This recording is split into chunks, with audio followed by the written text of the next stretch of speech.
యుద్ధం ముగిశాక బంగారం వెండి ధరలు పెరుగుతాయి అనుకుంటే యుద్ధం వచ్చినప్పుడు సాధారణంగా పెరగాలి. ఈ దఫా రివర్స్ అయ్యి యుద్ధం అప్పుడు తగ్గినాయి. యుద్ధం అయిపోయాక పరిస్థితి ఎట్లా ఉంటుంది, మళ్ళీ పెరుగుతుంది అంటే మాత్రం అదే రేంజ్ మనం ఇంతకుముందు ఎక్కడైతే మాట్లాడుకున్నాం అదే రేంజ్లో ఉంది.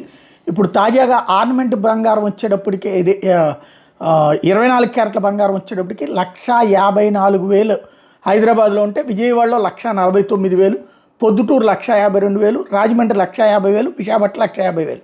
ఇది 1,48,000, 1,45,000 నుంచి 1,70,000 దాకా వెళ్ళింది ఇంతకుముందు. ఇప్పుడు 1,45,000 నుంచి 1,55,000 మధ్యలో తిరుగుతోంది.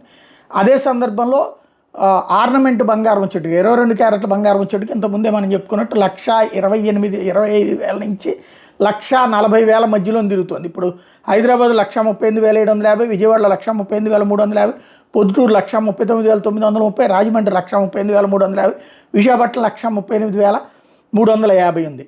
వెండి ఇంతకుముందు మనం అనుకున్నట్టు 2.5-3 మధ్యలో తిరుగుతుంది. అప్పుడు 4 లక్షల దాకా వెళ్ళింది కాస్త. ఇప్పుడు హైదరాబాద్లో 2,54,000 కేజీ ఉంటే, విజయవాడలో 2,56,500 ఉంటే, పొద్దుటూరులో 2,49,000 ఉంటే, రాజమండ్రిలో 2,70,000 ఉంటే, విశాఖపట్నం 2,54,000, తమిళనాడు 2,70,000 ఉంది.